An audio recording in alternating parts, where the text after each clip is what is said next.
नमो तस्से भगवतो अरहतो सम्मा सम्बुद्धस्से।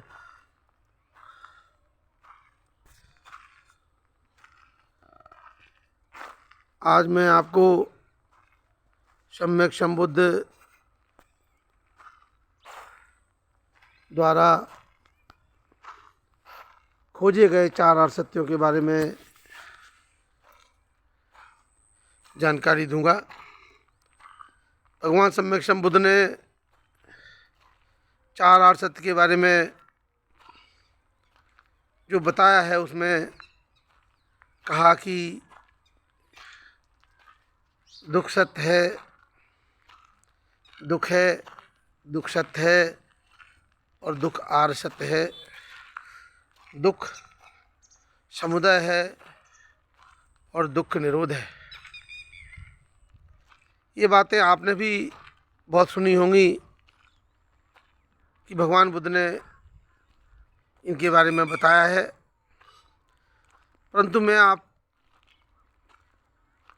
से इस बात पर चर्चा करूंगा कि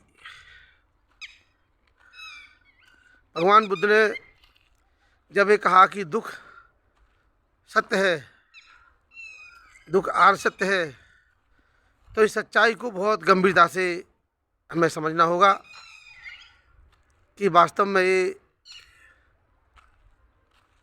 दुख सत्य क्या है। आपको ये बात अच्छे से मालूम होगी कि जब जन्म होता है तो जन्म के समय एक घटना घटती है, और वो घटना ये है कि जन्म के समय बच्चा रोता है और रोना जो है वो दुख की निशानी है। जिस समय बच्चा जन्म ले रहा होता है उस समय परिवार के लोग बाहर उसका इंतज़ार करते रहते हैं, और इधर अंदर बच्चे का जन्म हो रहा है,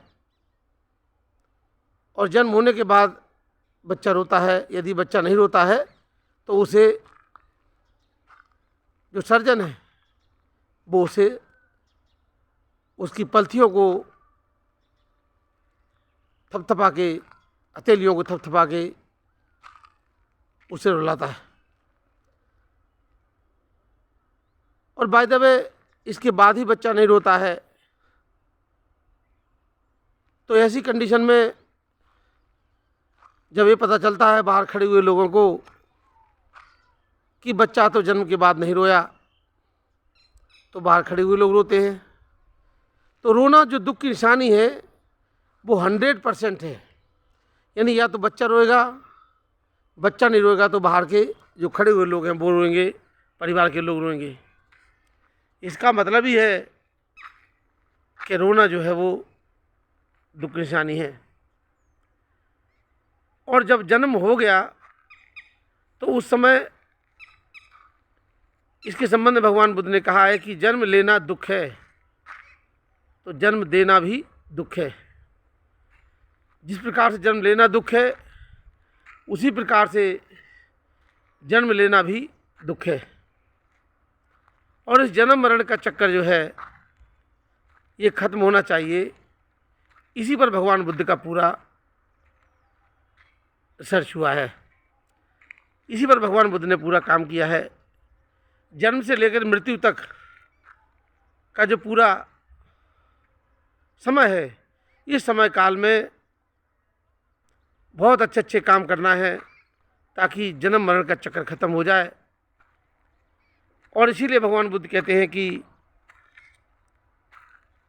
जब जन्म हो गया तो मान लो कि दुख का ही जन्म हो गया। जन्म हुआ तो दुख का ही जन्म हुआ, तृष्णा का ही जन्म हुआ। जन्म हुआ सो हुआ।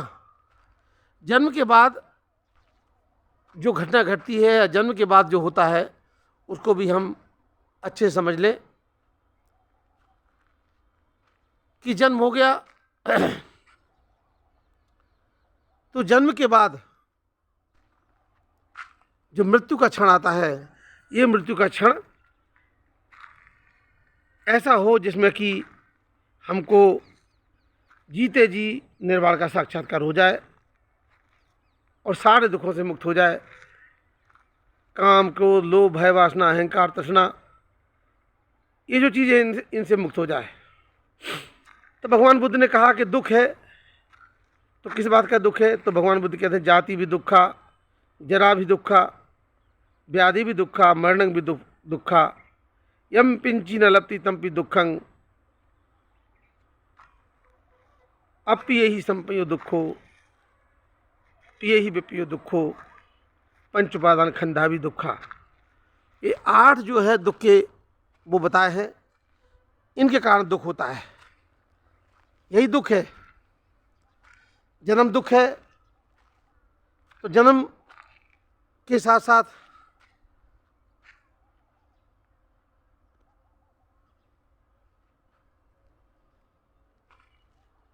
बुढ़ापा भी दुख है, और तरह तरह के रोग लगे वो भी दुख है। और जब मेरे मन के मुताबिक कोई काम ना हो वो भी दुख है। और शरीर, काया और चित्त का जो प्रपंच है ये भी दुख है। इसीलिए कहा गया पंच उपादान खंडा भी दुखा। रूप, विज्ञान, संस्कार, वेदना और विज्ञान संज्ञा, वेदना और संस्कार, ये 4 चीज़ें, ये और एक रूप, ये भी दुख है। तो ये बात थ्योरेटिकली समझ में आती है, जब प्रैक्टिकली हम इस चीज़ को देखते हैं तो समझ में आता है बहुत अच्छे से कि तृष्णा ही दुख है, और तृष्णा से मुक्ति का मार्ग, तृष्णा से मुक्ति का मार्ग ही दुख से मुक्ति का मार्ग है। जब आदमी तृष्णा से मुक्त हो जाएगा तो दुख से मुक्त हो जाएगा, यही मुक्ति का मार्ग है। भगवान बुद्ध इस संबंध में यही कहते हैं कि जो दुख है उससे मुक्त होना अनिवार्य है। दुख है, दुख समुदय है, दुख निरोध है, दुख निरोधगामिनी पटिपदा है। ये पटिपदा आर्य अष्टांग मार्ग है। आर्य अष्टांग मार्ग का पालन करने से जीवन में आदमी मुक्त होता है, उसे सारे दुखों से मुक्ति मिलती है। ये बहुत बड़ा विषय है, परंतु हम सिर्फ एक ही बिंदु पर चर्चा कर रहे हैं यहाँ, सिर्फ इसके ऊपर के जो जन्म है वो दुख है। और इसलिए भगवान बुद्ध ने ये जो रास्ता खोजा है, इस रास्ते पर चलने के लिए अपने परिवार के जो उनके परिवार में माता, पिता, पत्नी, बच्चा राहुल और ममेरे फमेरे भाई जो भी थे, उन सबको इस रास्ते पर चलने के लिए प्रेरित किया। वो प्रेरित हुए और रास्ते पर चले और मुक्त अवस्था प्राप्त किया, ताकि ये जन्म मरण का चक्कर खत्म हो जाए। दूसरा काम अशोक ने किया, चक्रवर्ती सम्राट अशोक ने किया, जिन्होंने अपना बेटा बेटी को इस जन्म मरण के चक्कर से बाहर आने के लिए भगवान बुद्ध के मार्ग को समर्पित कर दिया। ये जो चक्र है, इसको कहते हैं दुख चक्र बोलते हैं, संसार चक्र बोलते हैं। और जब मुक्त अवस्था प्राप्त हो जाती है तो उसे आज्ञा चक्र, भगवान बुद्ध का आदेश है, उस चक्र पर चल करके लोग मुक्त अवस्था प्राप्त कर लेते हैं, उसे आज्ञा चक्र बोलते हैं। तो इस प्रकार से देखते हैं कि जन्म देना भी दुख है। अगर जन्म दे दिया तो वो भी दुख है। तो भौतिक रूप से यदि कोई व्यक्ति किसी कारण से किसी को जन्म नहीं देता है तो ये माना जा सकता है कम से कम भौतिक रूप से उसने इस दुख बेल को आगे नहीं बढ़ाया। लेकिन यदि वो भगवान बुद्ध के बताए मार्ग पर चल पड़ेगा तो चित्त से भी मुक्त हो जाएगा, मानसिक रूप से भी पूरी तरह से मुक्त हो जाएगा। उसे मानसिक रूप से भी मुक्ति मिल जाएगी और निर्वाण का साक्षात्कार वो प्राप्त कर सकता है, पूरी तरह से मुक्त हो जाएगा।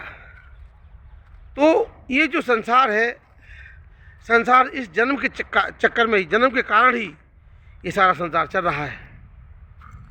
जब तक जन्म है तब तक ये संसार है और चलता ही रहेगा।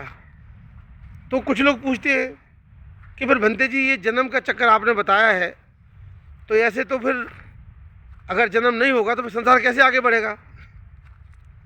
तो समझना होगा कि इसके लिए कि संसार कभी रुकने वाला नहीं है, ये चलता ही रहेगा, क्योंकि इसके लिए पुण्य पारमी चाहिए, तब जा कर के वो मुक्त अवस्था प्राप्त कर सकता है, इसके पहले नहीं। तो आज का जो वीडियो है ये सिर्फ इस बात को प्रेरित करेगा, इस बात को प्रेरणा देने के लिए बनाया गया है कि ये समझने की कोशिश करें कि जन्म मरण के चक्कर से बाहर आना है। जन्म मरण के चक्कर से यदि हम बाहर आ जाते हैं तो मुक्त अवस्था प्राप्त होने का रास्ता खुल जाता है। इसीलिए भगवान बुद्ध के बताए मार्ग पर चलकर दुनिया में न जाने कितने लोग निर्वाण का साक्षात्कार किए और उनको निर्वाण की प्राप्ति हुई। उसी प्रकार से जैसे भगवान सम्यक संबुद्ध को महापरिनिर्वाण प्राप्त हुआ, लोगों ने निर्वाण का साक्षात्कार किया और हजारों की संख्या में भगवान बुद्ध के समय बहुत सारे भिक्षु जो साथ में चलते थे वो अरहंत थे।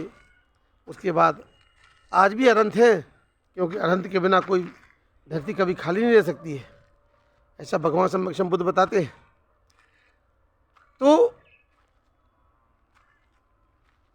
ये जो दुख है, कि दुख है किसका? दुख जन्म ही दुख है। इस जन्म से बाहर आने का रास्ता निकलना चाहिए, और ये निकलेगा तब जब हम भगवान बुद्ध के बताए इस मार्ग से प्रेरित होकर के उस मार्ग पर चलने का काम करेंगे। हमारी वीडियो यदि आपको अच्छी लगे तो आप ज़रूर इस पर कमेंट करें और हमारे चैनल को सब्सक्राइब करें,